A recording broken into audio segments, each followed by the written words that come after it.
হযরত মূসা আলাইহিস সালাম আল্লাহর সাথে সরাসরি কথা বলতেন, ঠিক না বেটি? একজন নবী দুনিয়ার মধ্যে আল্লাহর সঙ্গে সরাসরি কথা বলেছেন। যেই পাহাড়টার উপরে দাঁড়াইয়া সরাসরি মূসা নবী কথা বলতেন, ওই পাহাড়টা ছিল তুর পাহাড়, ঠিক না বেটি? নবী মূসা আলাইহিস সালাম আল্লাহর সাথে কথা বলার জন্য তুর পাহাড়ে দাঁড়ায় গেলেন।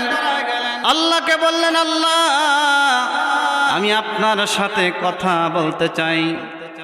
আল্লাহ বলেন, মূসা তুমি আগে বলবে না, আমি আল্লাহ আগে বলবো। সুবহানাল্লাহ। মূসা বলেন, আল্লাহ আপনি বলতে থাকেন, আমি আপনার গোলাম, আপনার কথা শ্রবণ করতে চাই। তাফসির মাজহারির মধ্যে লেখা আছে, মুফাসসির লিখেছেন, আল্লাহ রাব্বুল আলামিন সেই দিন 1,40,000 ভাষায় মূসা নবীর সঙ্গে কথা বলেছেন।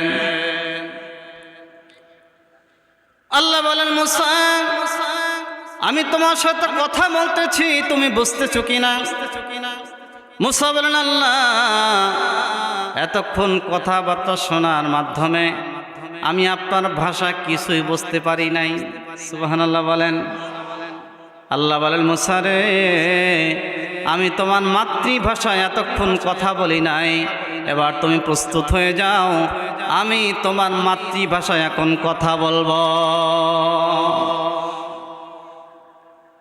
আল্লাহ রাব্বুল আলামিন আরবি ভাষায় কথা বলা শুরু করলেন। মূসা বললেন, আল্লাহ আমি এবার আপনার কথা পুরোপুরি বুঝতেছি, আপনি আরো বলেন, আরো বলেন, আরো বলেন। সুবহানাল্লাহ। আল্লাহ গো আপনার কথা শুনতে এত মজা, আপনাকে দেখলে না জানি আরো কত বেশি মজা। আল্লাহ বলেন, মূসা এতক্ষণ কথাবার্তার মাধ্যমে তুমি কি বুঝতে পারলা? নবী মূসা আলাইহিস সালাম বলেন, আল্লাহ মান আহাব্বা শাইয়ান আকসারা যিকরাহু, যে যাকে বেশি ভালোবাসে সে তার কথা বেশি স্মরণ করে, ঠিক না বেঠিক? আল্লাহ গো এতক্ষণ কথাবার্তার মাধ্যমে আমি যা বুঝলাম তাতে শুধু আপনি আপনার দোস্ত আখিরি নবীর উম্মতের শুধু প্রশংসাই করলেন।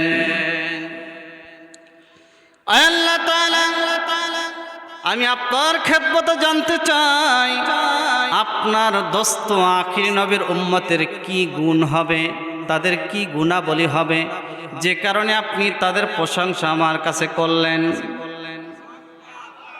আল্লাহ বলেন, মূসা আমার দোস্তের অনেক গুণ আছে, তার মধ্যে 4টা গুণ সবচাইতে বেশি ইম্পর্টেন্ট গুণ। সুবহানাল্লাহ বলেন। কয়টা? আরো জোরে বলেন। 1 নাম্বার হলো আমার দোস্তের উম্মতেরা যখন কোনো কাজ শুরু করবে, ওই কাজটা শুরু করার আগেই তারা পড়ে নেবে বিসমিল্লাহির।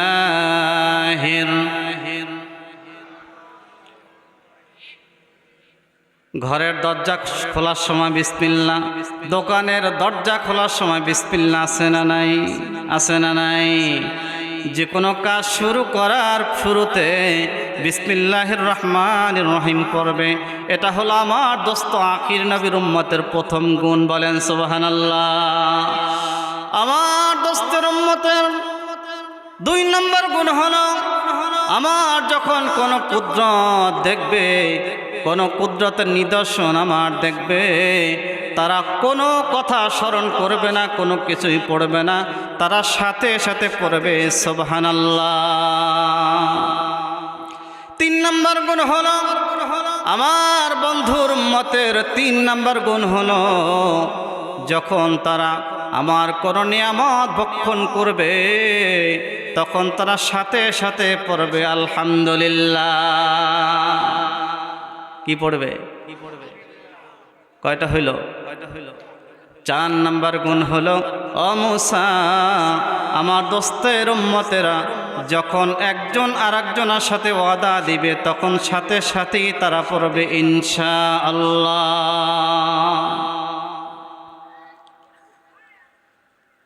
মুআজ্জাজ হাজিরিন,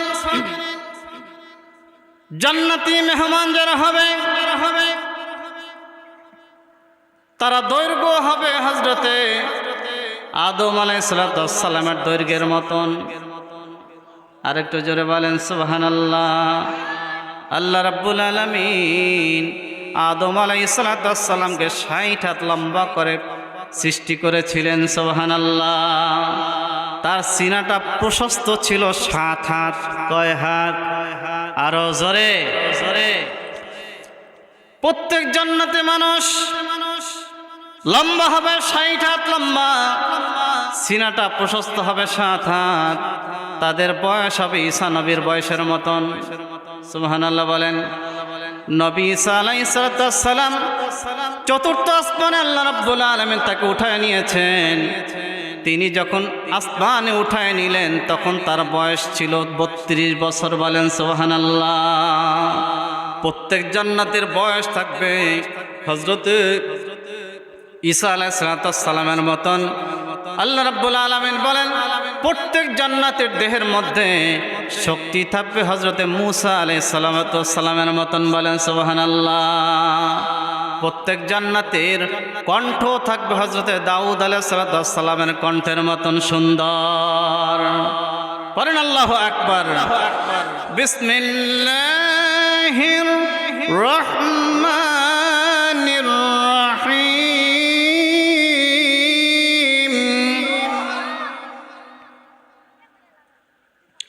ওয়ালাকাদ আতাইনা দাউদ ওয়া সুলাইমান ইলমা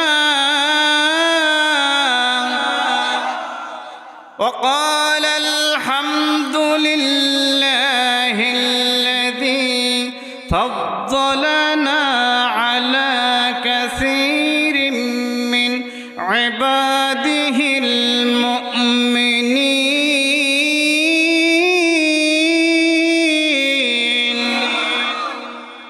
আল্লাহ বলেন আমি দাউদ এবং সুলাইমানকে ইলম দান করেছি, পড়েন সুবহানাল্লাহ। তারা দুজনে আমার পক্ষ থেকে ইলম পায়া আমার শুকরিয়া আদায় করল, আমার প্রতি কৃতজ্ঞতা প্রকাশ করল। তারা বলল সেই মহান রবের প্রশংসা যিনি আমাদেরকে সকল বান্দাদের উপর শ্রেষ্ঠত্ব দান করেছেন, পড়েন সুবহানাল্লাহ। হযরত দাউদ আলাইহিস সালাম কণ্ঠের মধ্যে এত মধু ছিল, এত জাদু ছিল, যখন তিনি জাবুর কিতাব তেলাওয়াত করতেন তখন সমুদ্রের মাছগুলি থেমে দাউদ নবীর কণ্ঠের তেলাওয়াত শোনার জন্য ভেসে থাকত। তিনি যখন জাবর কিতাব তেলাওয়াত করতেন তখন আসমানের উড়ন্ত পাখিটা জমিনের মধ্যে নেমে যেত, সুবহানাল্লাহ। যখন তিনি তেলাওয়াত করতেন জাবর কিতাব, কণ্ঠের সাথে কণ্ঠ মিলাইয়া পাহাড় পর্বতগুলি আল্লাহ নামের তাসবিহ জপন করত। জান্নাতি মানুষেরা জান্নাতে পৌঁছার পরে একটা পর্যায়ে বলবে আল্লাহ আমরা একটু জাহান্নামী মানুষের সাথে কথা বলতে চাই, সুবহানাল্লাহ বলেন। আল্লাহ দুনিয়ার মধ্যে এক জায়গায় আমরা বসতাম, একসাথে চলতাম, এক জায়গার মধ্যে আড্ডা দিতাম, সেই মানুষগুলি আজকে কোথায়? আজকে একটু তাদেরকে আমি দেখতে চাই, আমরা দেখতে চাই। আল্লাহর কাছে ফরিয়াদ করবে আল্লাহ আপনি আমাদেরকে তাদেরকে একটু দেখার ব্যবস্থা করে দেন, পড়েন আল্লাহু আকবার। আল্লাহ রাব্বুল আলামিন জান্নাতি মানুষদেরকে জাহান্নামী তার বন্ধুদেরকে দেখার সুযোগ করে দিবেন। তাফসীর মাঝহারির মধ্যে লেখা আছে জান্নাত এবং জাহান্নামের মাঝে একটা দেয়াল থাকবে, কাচের দেয়াল, সুবহানাল্লাহ বলেন। দেয়ালের এক পাশে জান্নাতি মানুষ আর একদিকে দেয়ালের ওই পাশ দিয়া জাহান্নামী মানুষদেরকে দেখা যাবে, সুবহানাল্লাহ। তখন জান্নাতি মানুষেরা বলবে ও বন্ধু দুনিয়ায় একসাথে চলাফেরা করতাম, এক জায়গার মধ্যে বসে চা খাইতাম, আমি জান্নাতে আসলাম, তুমি আসতে পারলে না, এর কারণটা কি? সুবহানাল্লাহ বলেন। তখন তারা 4টা কারণ বর্ণনা করবে। কয়টা? আরো জোরে বলেন না। قالوا لم نك من المصلين।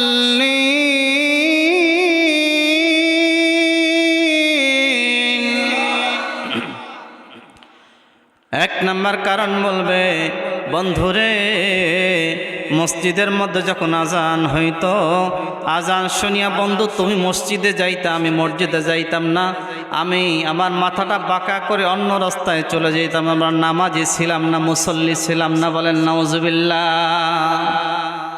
নামাজি ছিলাম না, কি ছিলাম না? তুমি নামাজে গিয়েছ, আজান হয়ে যাওয়ার পরে তুমি মসজিদে গিয়েছ, আমি মসজিদে যাই নাই, বিভিন্ন অজুহাত দিয়ে আমি মসজিদ থেকে আমরা বিরত থেকেছি, নামাজ আদায় করি নাই। আল্লাহ রসুল বলেন বেনামাজি কোনোদিন জান্নাতে যাওয়া তার জন্য সম্ভব হবে না। বলেন নাউজুবিল্লাহ। বেনামাজি কোথায় যাবে না? জান্নাতে যাবে না। আল্লাহ রসুল সাল্লাল্লাহু আলাইহি ওয়াসাল্লাম যখন ইন্তেকালের সময় ঘনিয়ে আসলো, তখন তার 2টা আমল ছিল। কয়টা? আল্লাহ রসুল ইন্তেকালের মুহূর্তে হযরত আব্দুর রহমান রাদিয়াল্লাহু তাআলা আনহু তিনি এসেছেন, তার মুখের মধ্যে মেসওয়াক ছিল। কি ছিল? মেসওয়াক ছিল। আম্মা জান আয়েশা সিদ্দিকা আয়েশা রাদিয়াল্লাহু তাআলা আনহা আল্লাহ রাসূলের নূরানী চেহারার দিকে বারবার তাকান। আম্মা জান আয়েশা বললেন, নবী গো, আপনার কি মেসওয়াক করতে মনে চায় নাকি? সুবহানাল্লাহ বলেন। আল্লাহর হাবিব মাথা নেড়ে তিনি ইশারা করলেন, হ্যাঁ মেসওয়াক আমি করব। তখন ওই মেসওয়াকটা নিয়া আম্মা জান আয়েশা তিনি চিবাতে লাগলেন, মুখ দিয়ে চিবাইয়া তখন নবীজির মুখের মধ্যে দিলেন, নবীজির হাতে দিলেন। সুবহানাল্লাহ। নবীজি মেসওয়াক করলেন। এই জন্য কিতাবের মধ্যে আছে, মৃত্যু বড় ভয়ঙ্কর জিনিস। মৃত্যু যদি কেউ আসানির সাথে, সুন্দর আরামের সাথে যদি কেউ জান কবজ আশা করে, সে যেন নিয়মিত মেসওয়াক করে। নিয়মিত মেসওয়াক করলে আল্লাহ রাব্বুল আলামিন তার আসারিন মওত দান করবে। আল্লাহ রাসূল বললেন, আসসালাত আসসালাত আসসালাত আমা মালাকাত আইমানুকুম। নবীজি মৃত্যুর সময় তার কোনো আপন জনের কথা বলেন নাই, ছেলের কথা বলেন নাই, মেয়ের কথা বলেন নাই, কোনো আপন জনের কথা বলেন নাই। মৃত্যুর সময় তিনি যেই ইবাদতটার কথা বলেছেন সেটা হলো নামাজ। নামাজ আমার উম্মতরা কখনো তোমরা নামাজ ছেড়ে দিবে না। জীবনের শেষ পর্যায়ে জামাতে নামাজ পড়ার মতন তার শক্তি তার দেহের মধ্যে নাই। মসজিদে যে জামাতে শরীক হওয়ার মতন শক্তি তার দেহে নাই। তিনি বললেন, আয়েশা রে, তুমি আমার হুজরার পর্দাটা সরিয়ে দাও। সুবহানাল্লাহ বলেন। আল্লাহর হাবিব হুজরার পর্দাটা সরায় দিতে বললেন।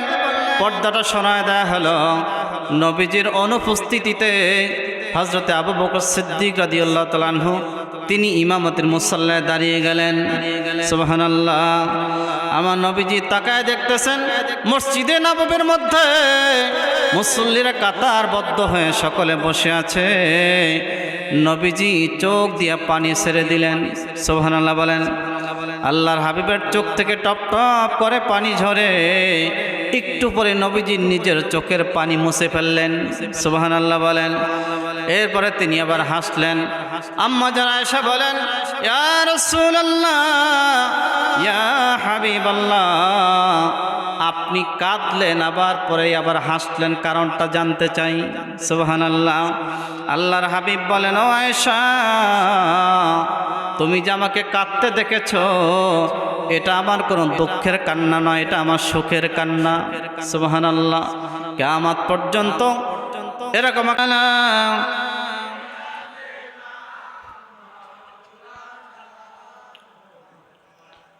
وعلى آل سيدنا مولانا কোন দিন জানি ডাকে সে যায় এই বাড়ি ঘর সারিতে, আপন পোশাক খুলে খুলে সাদা কাফন পরিতে। আল্লাহুম্মা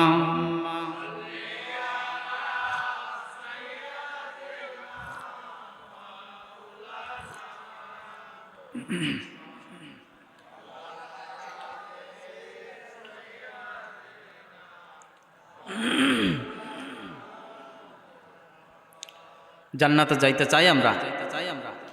ইন্নাল জান্নাতা তাশতাকু ইলা খামসি নাফার তালিল কুরআন ওয়া হাফিজিল লিসান ওয়া মুকসিল উরিয়ান ওয়া মুতঈমিল জিআন ওয়া মান সাল্লা আলা হাবিবির রহমান। আল্লাহু আকবার। আল্লাহর নবী বলেন, যারা জান্নাতে যেতে চাও, পাঁচটি গুণ যদি তুমি অর্জন করতে পারো, জান্নাত তোমার জন্য অধীর অপেক্ষায় অপেক্ষমান রয়েছে। কয়টা গুণ? তালিল কোরআন, যারা মধুর স্বরে কোরআন তেলাওয়াত করবে। জোরে বলেন না সুবহানাল্লাহ। মধুর সুরে যারা কোরআন তেলাওয়াত করবে, আল্লাহ রাব্বুল আলামিনের জান্নাত তাদের জন্য অপেক্ষায় রয়েছে। অনেকে বলবেন, হুজুর আমরা কোরআন শরীফ পড়তে পারি না। আছে না নাই? প্রিয় ভাইয়েরা, যতটুকুন পারেন আপনি ততটুকুন পড়েন, ঠিক কিনা বলেন? হযরতে আবু যর গিফারি রাদিয়াল্লাহু তাআলা আনহু একবার মাথার মধ্যে রুমাল দিয়া আল্লাহ রসুলের দরবারে এগিয়ে আসতেছেন। এমন সময় জিবরিল আমিন রসুল পাকের দরবারে উপস্থিত হয়ে গেছেন। জোরে বলেন না সুবহানাল্লাহ।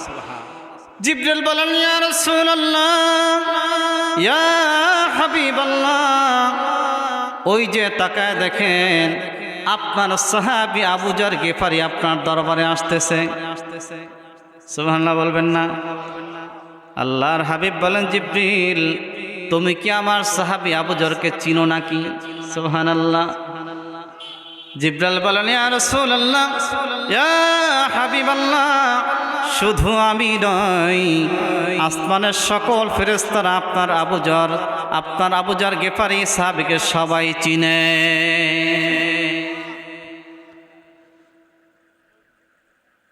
আল্লাহর হাবিব বললেন,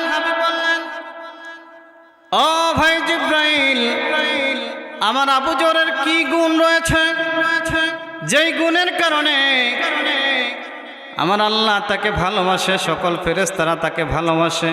সুবহানাল্লাহ। জিবরাইল বলেন, ইয়া রাসূলুল্লাহ, ইয়া হাবিবাল্লাহ, আপনার সাহাবী আবু যরের দুইটা গুণ। কয়টা? একটা হলো সে সর্বদা সূরা ইখলাস তেলাওয়াত করে। সুবহানাল্লাহ। 2 নাম্বার গুণ হলো সর্বদা সে বিনয়ী ভাব প্রকাশ করে। তাহলে বোঝা গেল আল্লাহ দাম্ভিকতাকে পছন্দ করেন না, অহংকারকে আল্লাহ পছন্দ করেন না, ঠিক না বেঠিক? আল্লাহ বিনয়ী মানুষকে বড় পছন্দ করেন। যারা নিজেকে ছোট মনে করে আল্লাহ ওই বান্দাদেরকে বড় ভালোবাসেন। এই জন্য আল্লাহ নবী দোয়া করতেন, আল্লাহুম্মা জাআলনি ফি আইনি সগীরা ওয়াজআলনি ফি উয়ুনিন নাসি কাবীরা। আল্লাহ, আপনি আমাকে আমার নিজের চোখে ছোট বানিয়ে দেন, সুবহানাল্লাহ, এবং মানুষের চোখে আপনি আমাকে বড় করে দেন। সুন্দর দোয়া, ঠিক না ঠিক? নিজের চোখে নিজেকে যে ব্যক্তি ছোট মনে করতে পারে সে হলো সবচেয়ে বড় বিনয়ী, ঠিক না ঠিক? প্রিয় হাজিরিন, এক সাহাবী আসেন আল্লাহ রাসূলের দরবারে বললেন, ইয়া রাসূলুল্লাহ, আমি সূরা ইখলাস বড় ভালোবাসি। সুবহানাল্লাহ। আল্লাহ রাসূল ওই সাহাবীকে একটা এলাকায় ইমামতির দায়িত্বে নিয়োজিত করলেন। তিনি সব সময় অন্য আয়াতের সাথে সূরা ইখলাস তেলাওয়াত করে। অন্য আয়াতও পড়ে, কিন্তু সূরা ইখলাস প্রত্যেক ওয়াক্তের প্রত্যেক নামাজে সূরা ইখলাস তেলাওয়াত করে। মুসল্লির অভিযোগ করলেন, ইয়া রাসূলুল্লাহ, ইয়া হাবিবাল্লাহ, আপনি কি ইমাম নিযুক্ত করলেন যিনি সব সময় প্রত্যেক ওয়াক্ত নামাজে সূরা ইখলাস তেলাওয়াত করে? আল্লাহর হাবিব ওই সাহাবীকে ডাকলেন, ও সাহাবী, তুমি কি সূরা ইখলাস ব্যতীত অন্য কোনো সূরা পারো না? সুবহানাল্লাহ। সাহাবী বললেন, হুজুর, অন্য সূরা আমি পারি, কিন্তু এই সূরাকে আমি বড় ভালোবাসি। সুবহানাল্লাহ। আল্লাহর হাবিব বললেন, ও সাহাবী, যেই সূরাকে তুমি ভালোবাসো এই সূরাই তোমাকে জান্নাত পর্যন্ত পৌঁছায়া দিবে। আমরা অনেকে সূরা ইখলাস পড়ি না, তাহলে জান্নাতে মানুষের 5টা গুণের 1 নাম্বার গুণ হলো যারা কোরআন পড়বে তারা জান্নাতের মেহমান হয়ে যাবে। সুবহানাল্লাহ। ওয়া হাফিজুল লিসান, আল্লাহ নবী বলেন, যারা জবানকে হেফাজত করবে ফাহিশা কথা থেকে, অপ্রাসঙ্গিক কথা থেকে, যারা জবানকে হেফাজত করবে আল্লাহর জান্নাত তাদের জন্য অপেক্ষায় রয়েছে। আমরা ভালো কথা বেশি বলি না, ফাহিশা কথা বেশি বলি, বেহুদা কথা, যেই কথার কোনো অর্থ নাই, যেই কথা বলার কোনো প্রয়োজন নাই, সেই কথাগুলি আমরা বেশি বলি, ঠিক না ঠিক? আল্লাহ রাব্বুল আলামিন বলেন, মা ইয়ালফিযু মিন কওলিন ইল্লা লাদাইহি রাকীবুন আতীদ। আল্লাহু আকবার। এমন কোনো কথা নাই যেই কথা ফেরেশতারা রেকর্ড করে না। আপনি যত কথা বলেছেন, গোপনে বলেছেন, প্রকাশ্যে বলেছেন, জীবনের শুরু থেকে নিয়ে শেষ পর্যন্ত জীবনে যত কথা আপনি আর আমি বলেছি, একটা কথাও হারিয়ে যায় নাই, কোনো কথা হারিয়ে যাবে না। সব কথা ফেরেশতারা রেকর্ড করে নিয়েছেন। রেকর্ড, সকল কথা ফেরেশতাদের কাছে রেকর্ড আছে। সব কথা কিয়ামতের ময়দানে আল্লাহ প্রকাশ করে দিবেন, ঠিক না বেঠিক? এই জন্য যারা জবানকে হেফাজত করবে তারা জান্নাতের মেহমান হয়ে যাবে। আমুতঈমিল জিআন, আল্লাহ নবী বলেন, যারা ক্ষুধার্ত মানুষের পেটের মধ্যে খাদ্য দান করবে। সমাজের মধ্যে আল্লাহ 2 শ্রেণীর মানুষ তৈরি করেছেন। এক শ্রেণীর মানুষ যাদের খাদ্যের অভাব নাই, টাকার অভাব নাই, আর এক শ্রেণীর মানুষ আছে যারা অভাবী, যারা 3 বেলা পেট ভরে খেতেও পারে না। আছে না নাই? আগের তুলনায় কম আছে, কিন্তু তারপরেও অভাবী মানুষ সমাজে কিছু আছে। আছে না নাই? আল্লাহ নবী বলেন, যারা নিজেরা পেট ভরে খাইল আর প্রতিবেশী না খেয়ে রইল, অভুক্ত থাকলো, ওই প্রতিবেশীর খোঁজ যারা রাখলো না, আমি রাসূলুল্লাহ ঘোষণা করলাম তারা ঈমানদার নয়, তারা ঈমানদার নয়, তারা কোনোদিন ঈমানদার নয়। বলেন নাউজুবিল্লাহ। ক্ষুধার্ত মানুষকে যারা খাদ্য দিবে, আল্লাহ নবী বলেন তারা জান্নাতি। সুবহানাল্লাহ, সুবহানাল্লাহ। আমুকসিল উরিয়ান, যারা নিরস্ত্র মানুষকে বস্ত্রের ব্যবস্থা করে দিবে। সুবহানাল্লাহ বলেন। আজকাল আপনার শীতের এই মৌসুমের মধ্যে গায়ের মধ্যে পোশাকের কোনো অভাব নাই। কোট আছে, মোটা গেঞ্জি আছে, আবার শাল আছে, আবার কত ধরনের পোশাক আমাদের আছে। কিন্তু সমাজের মধ্যে এমনও মানুষ আছে যারা একটা পোশাক, শীতের ভালো পোশাক কিনে পড়তে পারে না। আছে না নাই? আল্লাহ রাসূল বলেন, ওই নিরস্ত্র মানুষকে যারা তৌফিক আছে দেওয়ার মতন, এই মানুষগুলো যদি একটা নিরস্ত্র বস্ত্র কিনে দেয়, আমি রাসূলুল্লাহ ঘোষণা করলাম তারা জান্নাতি। আমান সাল্লা আলা হাবিবির রহমান, আল্লাহ রাসূল বলেন যারা মধুর কণ্ঠে মধুর সুরে আবেগ নিয়ে অনুভূতি নিয়ে ভালোবাসা নিয়ে আমার হাবিবের প্রতি দুরূদ শরীফ পড়বে, রাসূলুল্লাহ বলেন তারা জান্নাতের মেহমান হয়ে যাবে। তাহলে 5টা গুণের মধ্যে প্রথমটা হলো কোরআন তেলাওয়াত, 2 নম্বর হলো জবানকে হেফাজত, 3 নম্বর হলো ক্ষুধার্ত মানুষের খাদ্যদান, 4 নম্বর হলো নিরস্ত্র মানুষের বস্ত্রদান, 5 নম্বর হলো মুহাম্মদ রাসূলুল্লাহ সাল্লাল্লাহু আলাইহি সাল্লাম মায়ার নবীর উপর দুরূদ শরীফ পড়ে বলেন সুবহানাল্লাহ। বিসমিল্লাহির রহমানির রহিম।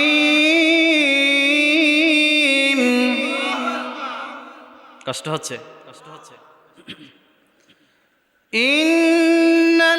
ইন্নাল্লাযীনা আমানু ওয়া আমিলুস সালিহাতি কানাত লাহুম জান্নাতুল ফিরদাউসি নুজুলা।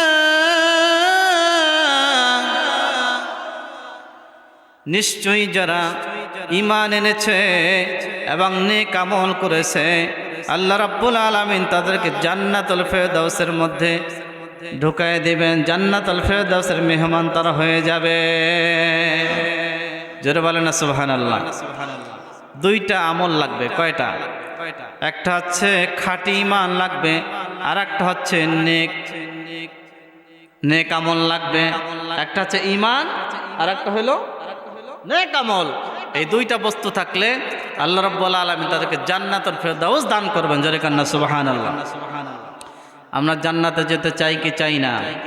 প্রিয় হাজিরিন, আল্লাহ রাব্বুল আলামিন বলেন, আল্লাহর হাবিব বলেন, যারা প্রত্যেক ফরজ নামাজের পরে আয়াতুল কুরসি পাঠ করবে। কি পাঠ করবে? পারেন না সবাই? আল্লাহু লা ইলাহা ইল্লা হুয়াল হাইয়ুল কাইয়্যুম লা তা'খুযুহু সিনাতুন ওয়ালা নাওম। আমার নবী বলেন, প্রত্যেক ফরজ নামাজের পরে যারা আয়াতুল কুরসি পাঠ করবে, জান্নাতের মধ্যে আর ওই আমার বান্দার মাঝে পার্থক্য হলো, বাধা হলো শুধু মৃত্যু। বলেন সুবহানাল্লাহ। মৃত্যুটা হয়ে গেলেই আমার ওই বান্দা জান্নাতের নিয়ামত কবরের মধ্যে ভোগ করতে পারবে। কবরে যাওয়া লাগবে কি লাগবে না? কবরের মধ্যে 3টা প্রশ্ন সকলের জন্য আছে না নাই? মান রাব্বুকা ওয়া মা দীনুকা আল্লাযী বুইসা বিকুম। সুবহানাল্লাহ বলেন। মান হাযার রাজুল আল্লাযী বুইসা ফীকুম। 3টা প্রশ্ন কবরের মধ্যে। তোমার রবকে। 2 নম্বর প্রশ্ন হলো তোমার ধর্ম কি। 3 নম্বর প্রশ্ন হলো এই লোকটাকে তুমি চিনো কিনা। সুবহানাল্লাহ। রাসূল পাক সাল্লাল্লাহু আলাইহি সাল্লামকে দেখায়া কবরের মধ্যে প্রশ্ন করা হবে, এই বান্দাকে তুমি চিনো কিনা। দুনিয়ার মধ্যে যারা নবীর জিয়ারত পাবে, দিদার পাবে, কবরের মধ্যে এসে সাথে সাথে নবীর পরিচয় দিয়ে দিবে। সাথে সাথে কবরটা বেহেশতের বাগান হয়ে যাবে। সুবহানাল্লাহ। আল্লাহ রাব্বুল আলামিন বলবেন, সাদাকা আব্দি, আমার বান্দা সত্য কথা বলেছে। আলবিসু বিল জান্নাহ, আমার বান্দাকে কবরের মধ্যে একটা বেহেশতি পোশাক পরায় দাও। সুবহানাল্লাহ।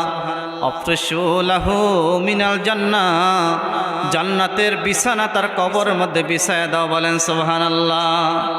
কবরটা 70 গজ প্রশস্ত হয়ে যাবে। সুবহানাল্লাহ। কবরের মধ্যে একজন ঘোষণা করবে, নুমকা নাওমাতিল উরুস, একজন ব্যক্তি বিয়ে করার পরে নবদুলা যেমনি ভাবে বাসর ঘরের মধ্যে ঘুমায় থাকে, কবরের মধ্যে বলা হবে তুমি নবদুলার মতন কবরের মধ্যে ঘুমাও, আল্লাহ ছাড়া তোমাকে কেউ জাগাবে না। সর্বশেষ দুনিয়ার থেকে যে মানুষটা ইন্তেকাল করবে, ওই মানুষটা কবরের মধ্যে কমপক্ষে 40,000 বছর কবরে থাকবে। কত বছর? 40,000 বছর কবরের মধ্যে থাকবে। এরপর ইসরাফিল সিংহায় ফু দিয়ে দুনিয়াটা কিয়ামত করে দিবে, দুনিয়া ধ্বংস করে দিবে। একটা ফুৎকার দেওয়ার পরে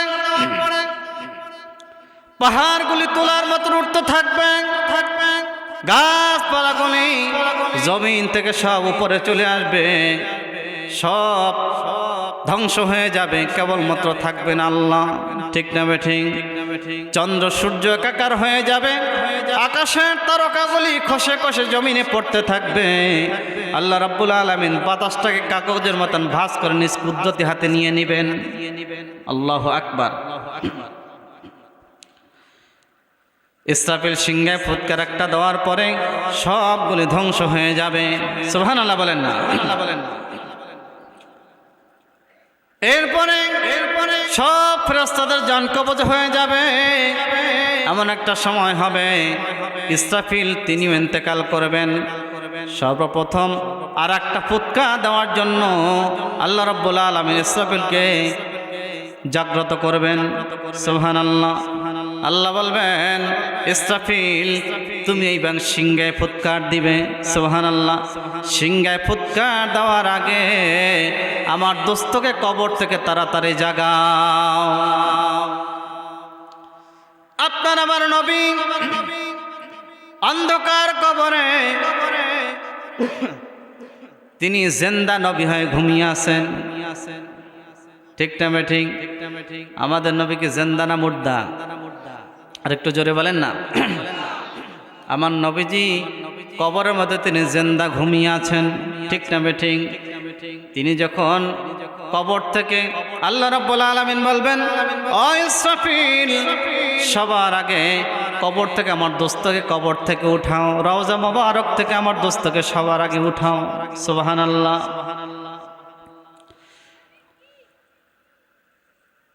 আল্লাহ রাব্বুল আলামিন হুকুম করার পরে ইসরাফিল বললে আল্লাহ আপনার দোস্ত কোন জায়গায় ঘুমিয়ে আছে, আমি তো জায়গা চিনি না। সুবহানাল্লাহ বলেন। আল্লাহ বলবেন দুইটা বর্ণনা আছে, আল্লাহ জিব্রাইলকে বলবেন অথবা ইসরাফিলকে বলবেন। জিব্রাইলকে আল্লাহ রাব্বুল আলামিন বলবেন ও জিব্রাইল আমার দোস্তকে কবর শরীফ থেকে রওজা মোবারক থেকে আমার বন্ধুকে উঠাও। জিব্রাইল বলবে আল্লাহ আমি কিভাবে আপনার দোস্তকে উঠাবো, আমি তো চিনি না, ঠিকানা জানি না। তখন আল্লাহ বলবেন ও জিব্রাইল তুমি সামনের দিকে যাইতে থাকো, যেখান থেকে দেখবা মাটির ভিতর থেকে একটা আলো আমার আরশ আজিম পর্যন্ত পৌঁছে গেছে, ওই জায়গার মধ্যে আমার দোস্তকে ডাক দিবা, সেখান থেকে আমার দোস্ত উঠবে।